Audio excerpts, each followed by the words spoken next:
The notification on McGregor's phone was simple. Account balance, $847 million. But as he stared at the screen in his Dublin mansion, he knew that every single dollar was built on lies, and that in 24 hours, it would all come crashing down, taking his reputation and possibly his freedom with it. Welcome back to Fight Night Secrets, where we expose the most shocking stories from the world of combat sports. Tonight, we're diving into the darkest financial scandal of Conor McGregor's career, a story of greed, deception, and a cryptocurrency scheme that defrauded thousands of investors out of hundreds of millions of dollars. This is the untold story of how McGregor became the face of one of the biggest crypto scams in history, and how he barely escaped with his life when it all fell apart. It started in early 2023, when cryptocurrency was still riding the wave of mainstream acceptance. Bitcoin was approaching new all-time highs. Celebrities were endorsing digital assets left and right, and it seemed like everyone was getting rich from mysterious internet money that nobody really understood. McGregor had always been fascinated by new ways to make money. His business empire already included whiskey, clothing, restaurants, and real estate investments worth hundreds of millions. But crypto represented something different: the chance to multiply wealth at a pace that traditional investments could never match. That's when he met Dr. Marcus Chen, a soft-spoken cryptocurrency expert who claimed to have developed a revolutionary new trading algorithm. Dr. Chen approached McGregor through a mutual contact at a high-end financial conference in Dubai, presenting himself as a former MIT professor who had left academia to pursue private wealth management.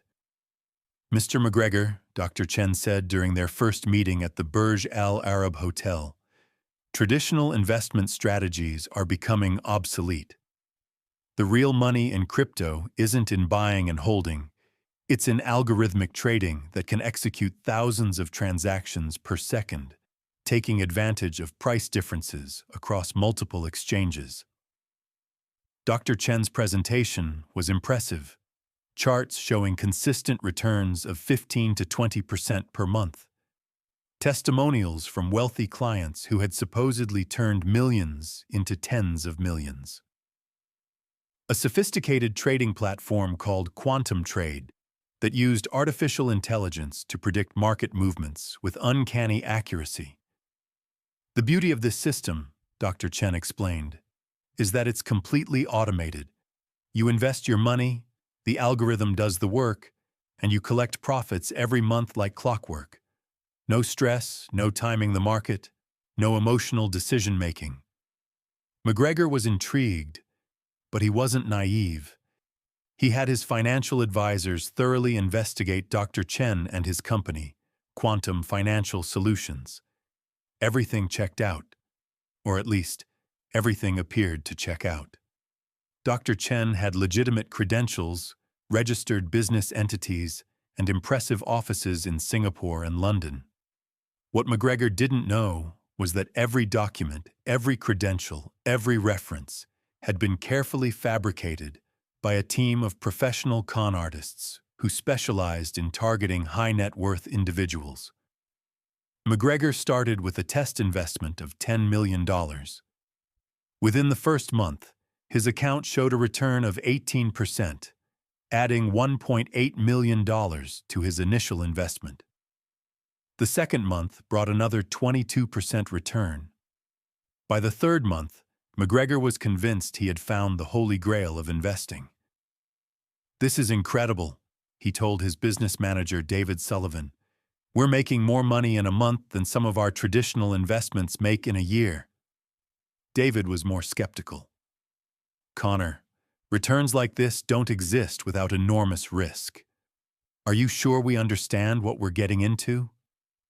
But McGregor was already calculating the possibilities. If he could maintain these returns, he could double his net worth within 2 years. More importantly, he saw an opportunity to become more than just an investor. He could become a spokesperson for this revolutionary technology. That's when Dr. Chen made his real pitch. Mr. McGregor, what if I told you that you could help bring this technology to your millions of fans around the world? Instead of just profiting from it yourself, you could give ordinary people the same opportunity to build wealth that's usually reserved for billionaires. The proposal was seductive. McGregor would become the face of a new cryptocurrency called NotoriousCoin, backed by the quantum trade algorithm. Fans could buy NotoriousCoin and automatically participate in the same trading strategies that were making McGregor rich. Everyone would win. McGregor would earn massive fees for his endorsement. Dr. Chen would collect management fees on billions of dollars in investments, and regular people would have access to wealth-building opportunities they had never had before. Think about it, Dr. Chen said. Your fans trust you. They've followed you through every fight, bought your whiskey, supported your businesses. Now you can literally help them change their lives financially. McGregor was sold. In March 2023, he announced the launch of NotoriousCoin with a massive social media campaign. Videos of him in expensive cars and private jets, talking about how crypto had changed the game for him financially. Testimonials from early investors showing massive returns. Promises that this was the future of wealth building. The response was overwhelming. Within the first week, over 50,000 people had invested in NotoriousCoin. By the end of the first month, the total investment pool had reached $200 million.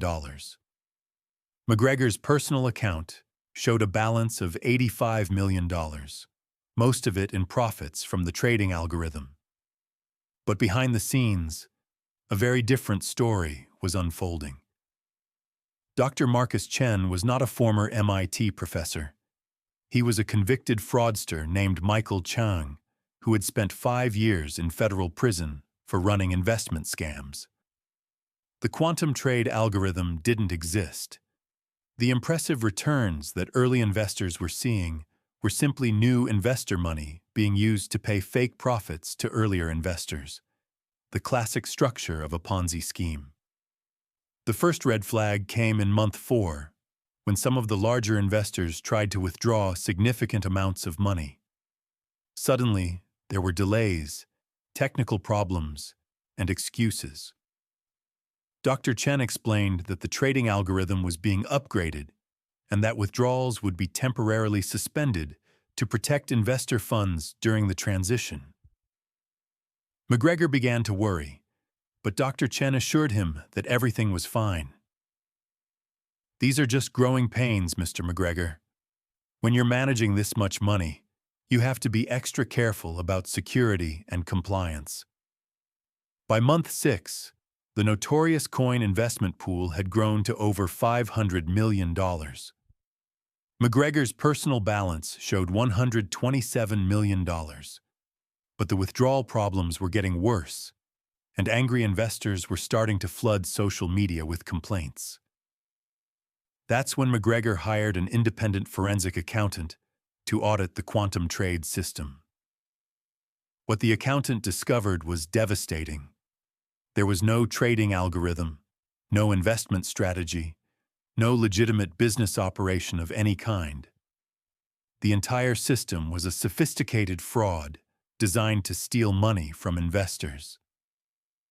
Mr. McGregor, the accountant explained, this is one of the most elaborate Ponzi schemes I've ever seen. The money flowing into new investments has been used to pay fake profits to early investors and to fund an extremely expensive lifestyle for the people running the operation. McGregor felt sick. Hundreds of thousands of his fans had trusted him with their money, and he had unknowingly helped steal it. Worse yet, he realized that his own profits were just stolen money from other victims. How much money is actually left? Based on what I can trace, maybe 10% of the total investments. The rest has been siphoned off through a network of shell companies and offshore accounts. McGregor immediately tried to contact Dr. Chen, but the man had vanished. His offices in Singapore and London were empty. His phone numbers were disconnected. Even his LinkedIn profile had been deleted. As news of the scam began to leak, McGregor faced the most difficult decision of his career. He could try to cover it up, distance himself from the scheme, and let his fans lose their money while protecting his own reputation. Or he could come forward, admit that he had been deceived, and try to help recover as much money as possible for the victims. The decision was made easier when he received a visit from FBI Special Agent Sarah Martinez, who had been investigating cryptocurrency fraud for 3 years. "Mr. McGregor, we know you're a victim in this scheme, not a perpetrator. But we also know that your endorsement was crucial to its success. We need your help to track down the people responsible and recover the stolen funds." "What do you need me to do?" "We need you to go public. Admit that you were deceived, warn other potential victims, and help us trace the money trail. It won't be easy. Your reputation will take a hit, and you'll face lawsuits from angry investors. But it's the right thing to do." McGregor spent 2 days agonizing over the decision. His lawyers advised him to stay quiet, to let the legal system handle it, to protect himself first. But every time he looked at social media and saw messages from fans who had invested their life savings based on his recommendation, he knew what he had to do.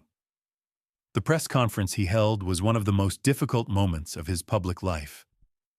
Standing in front of a room full of reporters, he admitted that he had been the victim of an elaborate fraud, that the cryptocurrency investment he had promoted was a scam, and that hundreds of millions of dollars of his fans' money had been stolen. "I want to be completely clear," he said, his voice heavy with emotion. "I believed in this investment because I was seeing real returns in my own account. I thought I was sharing an incredible opportunity with people who have supported me throughout my career. I was wrong, and I take full responsibility for that mistake." The reaction was swift and brutal. Social media exploded with angry messages from defrauded investors. Multiple class action lawsuits were filed against McGregor personally. Sponsors began distancing themselves from him. Sports commentators questioned whether his reputation could ever recover. But McGregor didn't just apologize. He took action. He liquidated $50 million of his own assets to establish a victim compensation fund. He hired a team of private investigators to track down Michael Chang and his associates. He testified before Congress about the need for stronger cryptocurrency regulations.